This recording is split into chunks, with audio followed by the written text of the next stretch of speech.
1980년 5월 광주에서 숨진 계엄군의 묘비에는 전사자라는 단어가 수십 년 동안 새겨져 있었습니다.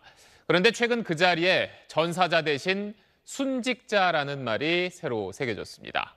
신군부가 민주화 운동을 폭동과 내란으로 왜곡했던 역사를 41년 만에 바로 잡은 겁니다. 이어서 KBC 정희진 기자입니다. 5.18 민주화운동 당시 숨져 전사자로 인정받은 계엄군은 모두 22명.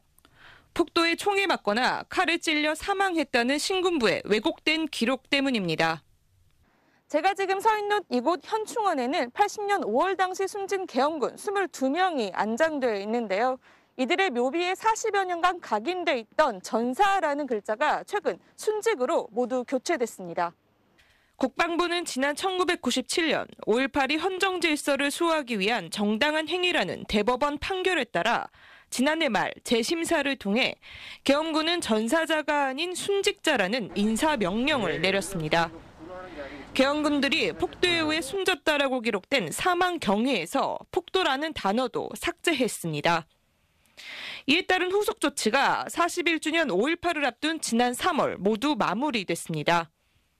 앞서 지난 2월엔 숨진 일부 계엄군에게 수여됐던 화랑 무공훈장 등 서훈이 취소됐습니다.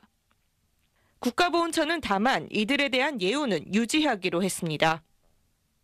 7 공수여단 추모비에 적혀있던 광주 소요 진압시 전사라는 글귀는 임무수행 중 순직으로 바뀌었고 80년 5월 진압작전에 투입돼 숨진 11 공수여단 12명의 이름이 적힌 충원비에는 전사자 대신 순직자가 새겨졌습니다. 육군본부 명예의 전당과 전쟁기념관 전사자 명단에 올라있던 계엄군 22명의 이름엔 가림막이 붙었습니다. 신군부가 그토록 왜곡하고 은폐하려고 했던 역사의 진실이 늦었지만 조금씩 제자리를 찾아가고 있습니다. KBC 정의진입니다.